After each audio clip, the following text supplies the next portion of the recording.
마태복음 13장 말씀은 예수님의 천국 비유의 말씀들이 기록되어 있습니다. 오늘 우리가 읽은 본문 말씀 역시 예수님의 천국 비유 중에 하나의 말씀입니다. 예수님께서 비유의 말씀하셨는데 이 비유의 말씀을 들은 제자들이 그 말씀의 뜻을 깨닫지를 못했어요. 그래서 제자들이 예수님께서 무리를 떠나서 집에 들어가셨을 때에 예수님께 묻습니다. 밭에 가라지의 비유를 우리에게 설명하여 주소서.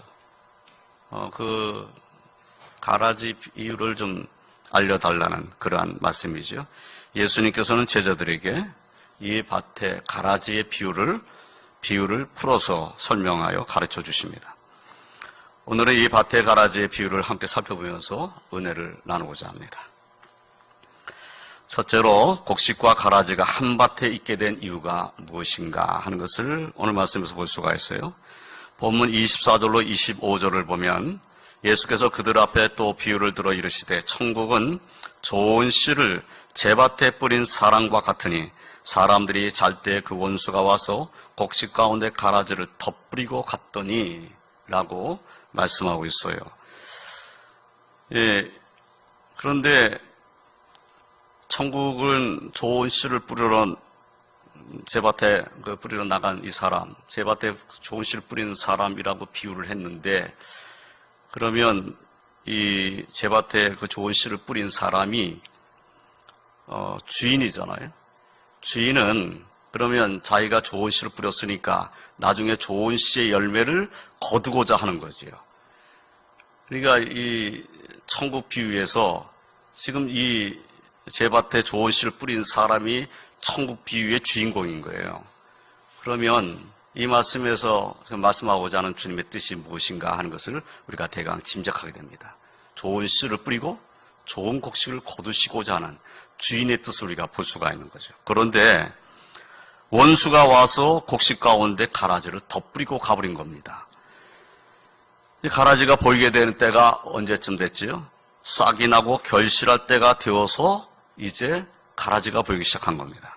본문 26절로 29절을 보면은 싹이 나고 결실할 때 가라지도 보이거늘 집주인의 종들이 와서 말하되 주여 밭에 좋은 씨를 뿌리지 아니하였나이까. 그런데 가라지가 어디서 생겼나이까. 주인이 이르되 원수가 이렇게 하였구나. 종들이 말하되 그러면 우리가 가서 이것을 뽑기를 원하시나이까. 주인이 이르되 가만두라. 가라지를 뽑다가 곡식까지 뽑을까 염려하노라 라고 말씀을 하십니다. 예수님이 이 비유의 말씀을 제대로 설명하시면서 37절로 40절에 해석을 하셨어요. 좋은 씨를 뿌리는 인자요, 밭은 세상이요, 좋은 씨는 천국의 아들들이요, 가라지는 악한 자의 아들들이요, 가라지를 뿌린 원수는 마귀요, 추수 때는 세상 끝이요, 추수꾼은 천사들이니 그런즉 가라지를 거둬 불의 사람과 같이 세상 끝에도 그러하리라. 이렇게 이 말씀을, 이 비유를 해석하셨어요. 밭의 주인은 좋은 씨를 뿌렸습니다. 그런데 어떻게 가라지가 있게 된 거죠? 네, 주인의 좋은 씨에 가라지가 섞여 있었던 것이 아닙니다. 주인의 씨는 좋은 씨였어요. 거긴 가라지가 전혀 없었어요. 그런데 가라지는 원수가 와서 덧뿌리고 가버린 거죠.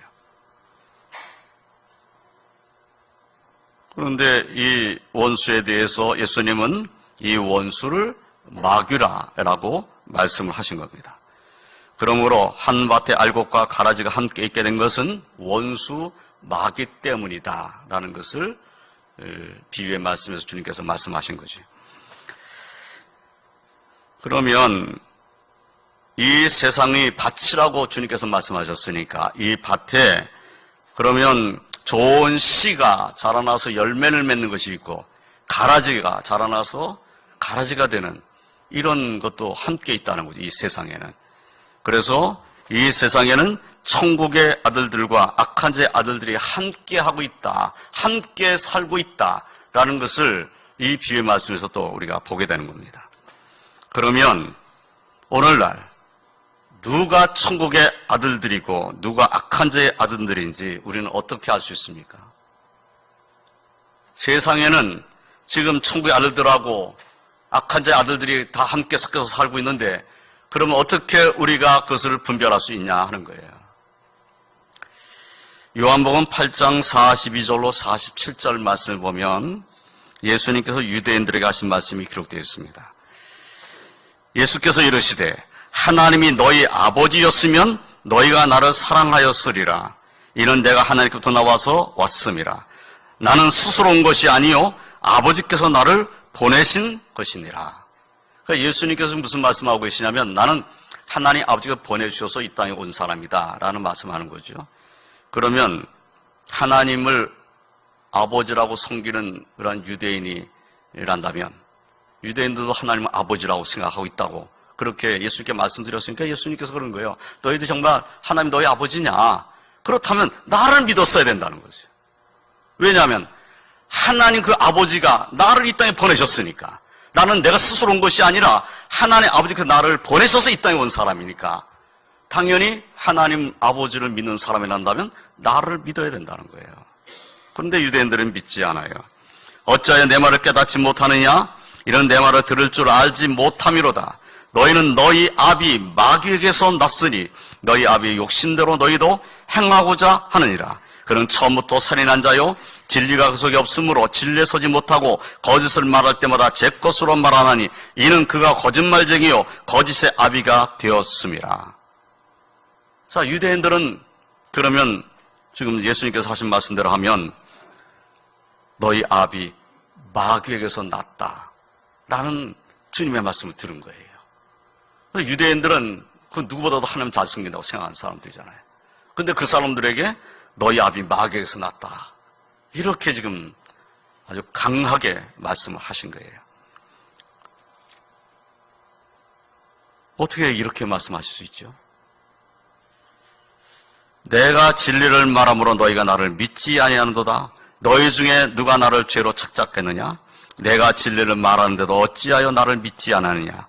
하나님께 속한 자는 하나님의 말씀을 듣나니 너희가 듣지 아니함은 하나님께 속하지 아니하였음이로다. 그러니까 예수님께서는 하나님의 말씀을 전한 하나님의 아들이에요. 예수님께서 말씀하신 내용들을 읽어보면은 나는 내가 스스로 말하는 것이 아니다. 아버지께서 내게 주신 말씀을 나는 전할 뿐이다. 이렇게 말씀했어요. 그럼 예수님이 하신 말씀은 하나님께서 주신 말씀인 거죠. 하나님의 말씀을 듣지 않는다는 것은, 예수님의 말씀을 듣지 않는다는 것은 믿지 않는 자의 모습인 거죠. 그러면 주님의 말씀대로 하면 너희가 듣지 아니함은 하나님께 속하지 아니하였음이로다. 하나님께 속하지 않았기 때문에 하나님 말씀을 듣지를 않는다는 거죠. 하나님 말씀을 듣지 않고 믿지 않는 사람은 하나님께 속한 사람이 아니다. 이렇게 말씀을 하시는 거예요. 이 예수님의 말씀을 의지해서 다시 생각해 보면은 누가 하나님께 속한 자, 천국의 아들들입니까? 하나님의 말씀, 예수님의 말씀 듣고 예수를 믿는 사람들이 하나님께 속한 자요, 천국의 아들들입니다. 그렇지 않으면 악한 자의 아들들이라고 주님께서 말씀하셨어요. 사도 요한께서도 요한복음 1장 9절로 13절에서 찬빛 곧 세상에 와서 각 사람에게 비추는 빛이 있었나니 그가 세상에 계셨으며 세상 그로 말미암아 지은 바 되었으되 세상이 그를 알지 못하였고 자기 땅에 오매 자기 백성 영접하지 아니하였으나 영접하는 자 곧 그 이름을 믿는 자들에게는 하나님의 자녀가 되는 권세를 주셨으니 이는 혈통으로나 육정으로나 사람의 뜻으로는 하지 아니하고 오직 하나님께로부터 난 자들이니라. 예, 이 말씀 우리가 너무나 잘 아는 말씀이잖아요. 그렇습니다. 예수님께서 이 땅에 오셨어요. 자기 백성에게 왔는데 자기 백성이 영접하지를 않습니다. 그런데 영접하는 자, 그 이름을 믿는 자들은 하나님의 자녀가 되는 권세를 하나님께서 주셨다는 거예요. 자, 예수를 믿는 사람들은 하나님께 속한 사람이고 또 사도 요한의 말씀을 의지하면 하나님께로부터 난 사람들입니다. 그래서 예수님을 믿는 사람, 하나님의 말씀을 듣고 예수님의 말씀을 듣고 예수님을 믿는 사람은 하나님께 속한 사람이요 천국의 자녀들입니다. 이 사실을 믿으시길 주님의 이름으로 축원드립니다. 사랑하는 성도 여러분, 저와 성도님들은 하나님 말씀을 들으며 예수를 믿는 사람들이니 천국의 자녀들입니다. 이것을 확신하고 더욱 주와 동행하는, 그래서 믿음으로 사는 저와 성도님이 다 되시길 주님의 이름으로 축원드립니다. 그런데 이 땅에는 천국의 아들뿐만이 아니라 악한 자의 아들들도 함께 거하여 살고 있다라는 것을 주님께서 말씀하신 것이죠. 그러면 우리는 하나님 믿는 하나님의 백성, 천국의 아들들이니 세상에 나가서 가라지들 틈에 살고 있는 우리들이 어떤 삶을 살아야 됩니까? 천국의 아들들답게 살아야 할 것입니다. 그런 승리의 삶을 사시기를 주님의 이름으로 축원드립니다. 두 번째로, 가라지는 언제 누가 거둡니까? 본문 27절로 30절 말씀을 다시 보면은 집 주인의 종들이 와서 말하되 주여 밭에 좋은 씨를 뿌리지 아니하였나이까? 그런데 가라지가 어디서 생겼나이까? 주인이 이르되 원수가 이렇게 하였구나. 종들이 말하되 그러면 우리가 가서 이것을 뽑기를 원하시나이까? 주인이 이르되 가만두라. 가라지를 뽑다가 곡식까지 뽑을까 염려하노라. 둘 다 추수 때까지 함께 자라게 두라. 추수 때에 내가 추수꾼들에게 말하기를 가라지는 먼저 거두어 불사르게 단으로 묶고 곡식은 모아 내 곡간에 넣으라 하리라. 예수님의 비유에 나오는 이 주인은 지금 농사 짓는 분들이 볼 때는 그 농사 짓는 사람의 모습 같지가 않아요. 농사 짓는 사람이라면 가라지를 보면 즉시 뽑아버립니다. 밭에 나갔는데 잡초가 막 여기저기 나 있어요. 그러면 잡초는 다 뽑아버려야지. 가라지가 보였다. 그러면 가라지는 뽑아야 될 것 같아요. 그런데 이 주인은 가라지를 그냥 내버려 두라는 거예요. 언제까지? 추수 때까지 그냥 내버려 두라는 겁니다. 추수 때까지 그냥 놔두라는 거예요. 추수 때까지 그냥 자라게 놔두라. 이렇게 말하고 있어요. 자, 밭에 가라지가 가득 차 있어요. 뭐 곡식도 뿌렸지만은 원수가 가라지 뿌릴 때 조금만 뿌리고 가버렸겠어요. 그러지는 않았을 거라는 거예요. 원수가 이 주인의 밭에 가라지를 뿌릴 때는 온 밭에다가 다 뿌려버린 거예요. 그러니까 곡식밭에 가라지도 가득한 거예요. 그러니까 이게 뭐 가라지하고 곡식하고 막 섞여서 있는 거죠. 그런데 주인은 가라지를 뽑는 것을 늦춰놨다는 겁니다. 언제까지? 추수 때까지. 왜 늦춘 겁니까? 가라지가 너무 불쌍해서? 가라지를 위해서? 아닙니다. 가라지를 사랑해서 내버려둔 것이 아니라 사실은 가라지는 뽑아야 되는데 뽑다가 곡식까지 뽑을까가 염려되기 때문에 그냥 추수 때까지 내버려 두라고 말씀을 하신 거예요. 종들이 볼 때는 그냥 뽑아버리면 좋겠죠. 그러니까 이런 밭을 누가 본다고 한번 생각해 보세요. 여러분이 그런 논이나 밭을 한번 봤다고 생각해 보세요. 얼른 볼 때는 아이고 이 밭의 주인, 이 논의 주인이 게으르구만 이러지 않겠어요? 게으르니까 그냥 막 가라지고 막 피고 그냥 막 있는 거지. 부지런한 농부면 아침 일찍부터 나가서 뭐 합니까? 잡초 뽑아버리고 돌 같은 거 골라내고 그리고 가라지 같은 거 다 뽑고 그래서 곡식이 더 잘 자라게 하려고 하는 것이 농부의 마음이잖아요. 그런데 지금 이 비유에 나오는 이 주인은 가라지를 그냥 놔두라는 겁니다. 이유는 한 가지입니다. 곡식까지 뽑을까 염려되기 때문에. 그러면 종들이 가가지고 이 가라지 뽑을 때 뭐 가라지 그냥 확확 뽑아가지고 옆에 있는 곡식까지 막 뽑아버릴 정도로 막 그렇게 일하겠어요? 분명히 그렇게 일하지는 않을 거예요. 조심스럽게 가라지 뽑겠죠. 곡식이 잘못되면 뽑히니까 곡식까지 뽑히지 않도록 가라지 뽑을 때 조심해서 뽑겠죠. 그런데 주인은 종들에게 그 가라지 뽑지 말라는 거예요. 여기서 우리는 하나님 아버지의 마음, 주님 예수 그리스도의 마음을 우리는 읽게 되는 겁니다. 가라지를 뽑아버리는 것도 중요하지만은 그러나 알고 곡식 하나로도 잃어버리지 않기를 원하시는 하나님의 마음을 오늘 이 비유의 말씀에서 보게 되는 거죠. 그렇습니다. 하나님께서는 우리 주님께서는 우리 한 사람도 잃어버리지를 원치 않으시고 계시다는 겁니다. 우리 한 사람 한 사람에 대해서 주님은 너무너무 사랑하고 계시다는 사실을 잊지 말아야 합니다. 오늘 말씀에서 우리는 주목해야 될 것이 종들이 가래가 있음을 알았고 어떤 것이 가라인지 분명히 분별하고 있었음에도 불구하고 그들에게 당장 가라지를 뽑으라고 말씀하지 않으셨다는 거예요. 하나님 앞에서 우리는 이 생각을 해야 됩니다. 나는 알곡인 것 같아. 나는 곡식이야.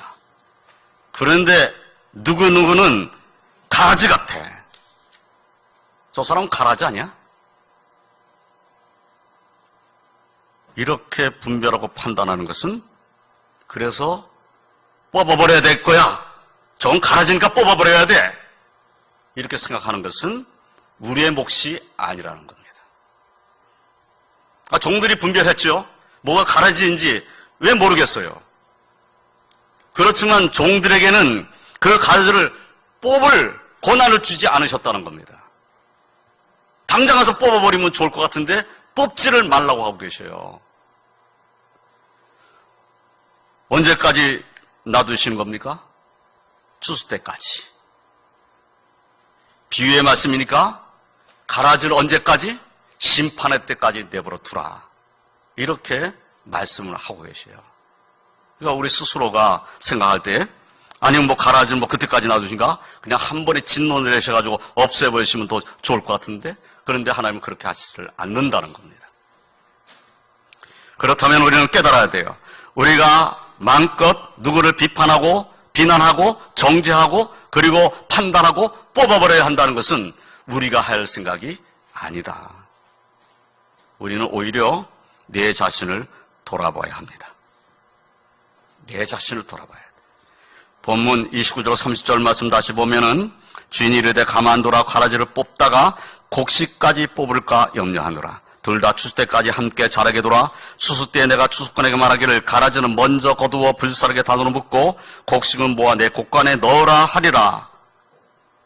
주님의 말씀이에요. 그러므로 곡식과 가라지를 분별하고 가라지를 먼저 거두어 불사르게 단으로 묶는 것은 마지막 때 천사들이 할 일이다 하는 겁니다. 우리가 할 일이 아니고 천사들이 할 일이에요. 사실은 우리도 곡식단이 되든지 가라지단이 되든지 둘 중에 하나가 되는 겁니다. 하나님 앞에 우리가 바로 서야 되는 거죠. 정말 나는 믿음 안에 있는가? 나는 예수 그리스도의 그 이름을 의지하고 있는가? 주님의 말씀을 나는 정말 믿고 있는가? 주님이 말씀하신 대로 그 말씀을 의지하고 믿음으로 살고자 하는가? 나는 예수 그리스도의 이름만이 나의 구원의 이름이라는 사실을 확신하고 있는가? 이것이 중요한 거예요. 주의 말씀에 우리가 마음을 두지 아니하고 마음을 기울이지 아니하고 순종하지 않는다면 우리의 모습이 과연 곡식의 모습인가? 우리 스스로 우리 자신을 잘 살펴보고 하나님을 먼저 회개하고 엎드리는 자의 삶의 모습을 가져야 합니다. 우리가 교만해서 함부로 누구를 판단하고 누구를 가라지라고 판단하는 자의 삶을 살아서는 안 됩니다. 누구를 판단하기 전에 내 자신을 판단해야 됩니다. 오히려 내 모습이 가라지에 더 가까운 것은 아닌가라는 두려운 마음을 가져야 되는 거예요. 그래서 하나님 엎드려 기도하고 하나님 의지하는 믿음으로 사는 우리의 삶이 되어야 할 줄로 믿습니다. 사랑하는 성도 여러분, 수수할 마지막 때가 가까웠습니다. 그러나 가라지가 누구인가를 판단하고 비판하고 뽑아버리는 것은 우리의 삶이 아닙니다. 마지막에 가까움을 볼수록 우리는 모이기를 힘쓰고 기도하기를 힘쓰고 예수님의 사랑과 복음을 이 세상 가운데 전하고 빛의 산으로 사는 것이 우리의 사명을 항상 잊지 아니한 저와 성이 다 되시기를 주님의 이름으로 축원드립니다. 누구를 가지려고 판단하기 전에 정말 주님의 사랑, 주의 복음을 그에게 간절한 마음으로 전해본 적은 있는가 하는 생각을 해야 되는 거죠. 정말 주님의 사랑, 주의 복음을 전하는 것은 우리를 통해서 더 많은 이들이 곡식단 안으로 들어올 수 있다고 하는 사실을 우리는 깨달아야 되는 겁니다. 그래서 누구를 비난하고 비판하기 전에 우리는 주의 복음을 전하는 우리의 사명이라는 사실을 잊지 아니하고 순종하시길 주님의 이름으로 축원드립니다. 세 번째로 가라지는 어떻게 됩니까? 본문 30절 말씀을 보면 둘 다 추수 때까지 함께 자라게 둬라. 수수 때 내가 추수꾼들에게 말하기를 가라지는 먼저 거두어 불사르게 단으로 묶고 곡식은 모아 내 곡간에 넣으라 하리라. 예, 지금 어떻게 되지요? 추수 때까지 함께 자라게 두었습니다. 추수 때가 되었습니다. 그때 추수꾼들에게 이 주인은 말한다는 거죠. 가라지는 먼저 거두어 불사르게 단으로 묶고, 예, 먼저 거두는 것은 가라지입니다. 가라지를 먼저 거두는 거예요. 왜 단으로 묶습니까? 불살려고. 곡식은 모아서 곡간에 넣으라고 말씀하고 계십니다. 가라지도 추수 때까지 곡식과 함께 자라게 두지만은 결국 가라지는 불 속으로 들어가게 된다라는 것을 말씀하고 있어요. 예수님께서는 이 비유의 말씀을 제자를 풀어 가르치시면서 40절로 43절에서 이렇게 해석하셨습니다. 그런즉 가라지를 거두어 불에 사른 것 같이 세상 끝에도 그러하리라. 세상 끝에도 그런 일이 있다. 다시 말해서 심판하게 되신다는 거죠. 인자가 그 천사들을 보내리니 그들이 그날에서 모든 넘어지게 하는 것과 또 불법을 행하는 자들을 거두어내어 풀무불에 던져 넣으리니 거기서 울며 이를 갈게 되리라. 그때 의인들은 자기 아버지 나라에서 해와 같이 빛나리라. 귀 있는 자는 들으라. 예, 가라지는 결국 불 속으로 들어가 버린다는 거예요. 그 가라지를 뭐라고 말씀하고 있냐면 그날에서 모든 넘어지게 하는 것, 불법을 행하는 자들라고 말하고 있어요. 그런 자를 다 거두어서 풀무불에 던져 넣는다. 다른 말로 하면 하나님께서 심판해 버리신다. 그리고 의인들은 어떻게 됩니까? 자기 아버지 나라에서 해와 같이 빛나리라 라고 말씀하셨어요. 그렇습니다. 예수를 믿는 믿음의 사람들은 하나님 나라에서, 그 아버지 나라에서 해와 같이 빛난다는 주님의 약속의 말씀인 거죠. 그리고 말씀하셨습니다. 귀 있는 자는 들으라. 왜? 귀 있는 자가 듣는 겁니다. 아무리 말씀해도 듣지 못하는 사람이 있는 거예요. 주님이 그렇게 말씀하셨어도, 주님이 육신 입고 이 땅에 오셔서 그 유대인들 앞에서 그렇게 많은 말씀을 하셨어도 대부분이 믿질 않잖아요. 귀 있는 자가 듣게 되는 겁니다. 성령의 은혜를 받은 자가 듣게 되는 겁니다. 은혜를 아는 사람이 듣게 되는 겁니다. 저나 성도님들은 하나님 말씀에 귀를 기울이고 그리고 하나님께 영광 올려드리는 그런 거룩한 하늘 백성으로 사시기를 주님의 이름으로 축원드립니다. 세상에는 곡식과 가라지가 함께 있습니다. 그러나 결국 하나님께서 마지막 추수의 때, 심판의 때 가라지를 먼저 거두어 풀무불에 던져 넣으실 것입니다. 그러나 그때 의인들은 하나님 아버지 나라의 해와 같이 빛나는 축복 가운데 거하게 될 것입니다. 그러므로 이 세상을 살아가는 동안에 모든 환경 속에서 오직 예수님만을 의지하는 믿음을 가진 그러한 천국의 자녀들로 하나님 택한 백성들로 사시기를 주님의 이름으로 축원드립니다. 시편 1편 1절로 6절까지의 말씀을 보면 이 말씀도 이렇게 기록되어 있습니다. 복 있는 사람은 악인들의 꾀를 따르지 아니하며 죄인들의 길에 서지 아니하며 오만한 자들의 자리에 앉지 아니하고 오직 여호와의 율법을 즐거워하여 그의 율법을 주야로 묵상하는도다. 예, 하나님 말씀을 즐거워하고 하나님 말씀을 묵상하는 사람이 복 있는 사람입니다. 이 사람은 어떻게 됩니까? 그는 시냇가에 심은 나무가 철을 따라 열매를 맺으며 그 잎사이가 마르지 않은 같으니 그가 하는 모든 일이 다 형통하리로다 라고 말씀했어요. 예, 시냇가에 심은 나무가 철을 따라 열매를 맺는 것 같을 것이라는 거예요. 잎사이가 마르지 아니한 같이 될 것이라는 겁니다. 그러면 악인들은 어떻게 됩니까? 악인들은 그렇지 아니하며 오직 바람에 나는 겨와 같도다. 그러므로 악인들은 심판을 견디지 못하며 죄인들이 의인들의 모임에 들지 못하리로다. 이 말씀에서도 하나님의 심판을 말씀하고 있는 겁니다. 악인들은 바람에 나는 겨와 같다는 겁니다. 그리고 악인들은 심판을 견디지 못하게 되고 이러한 죄인들은 의인들의 모임에 들지 못한다는 겁니다. 한나라 백성의 수에 들어가지 못한다는 거죠. 그래서 무릇 의인들의 길은 여호와께서 인정하시나 악인들의 길은 망하리로다 라고 말씀하고 있어요. 사랑하는 성도 여러분, 하나님은 보응하시는 하나님이십니다. 악인들은 어제 바람이 나는 겨와 같고 가라지와 같습니다. 결국 하나님의 심판을 면할 수가 없습니다.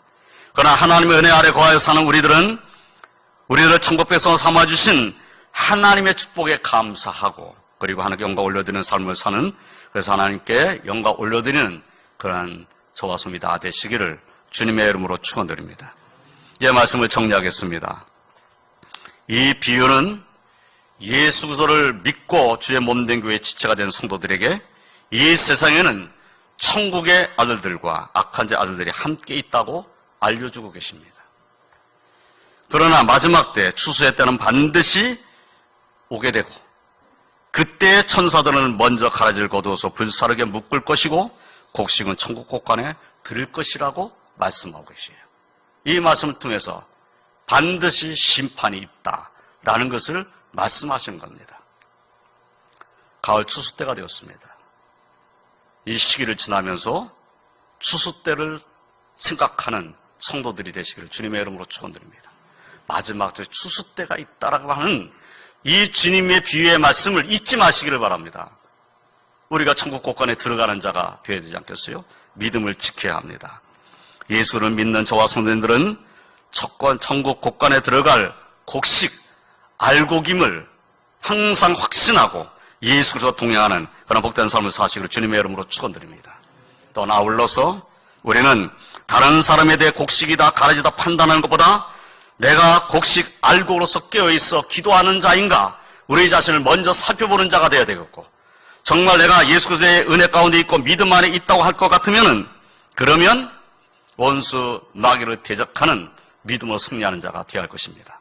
또한 그뿐만 아니라 아직도 하나님을 알지 못하는 그들을 저들은 다 가라지야 라고 생각할 것이 아니라 그들의 영혼을 생각하고 주의 사랑의 복음을 전하는 자, 그래서 어찌하든지 저들을 주님께로 인도하고자 하는 간절함이 저와 성도의 심령까지 충만하시기를, 그래서 하나님께 영광 올려드리시기를 주님의 이름으로 축원드립니다.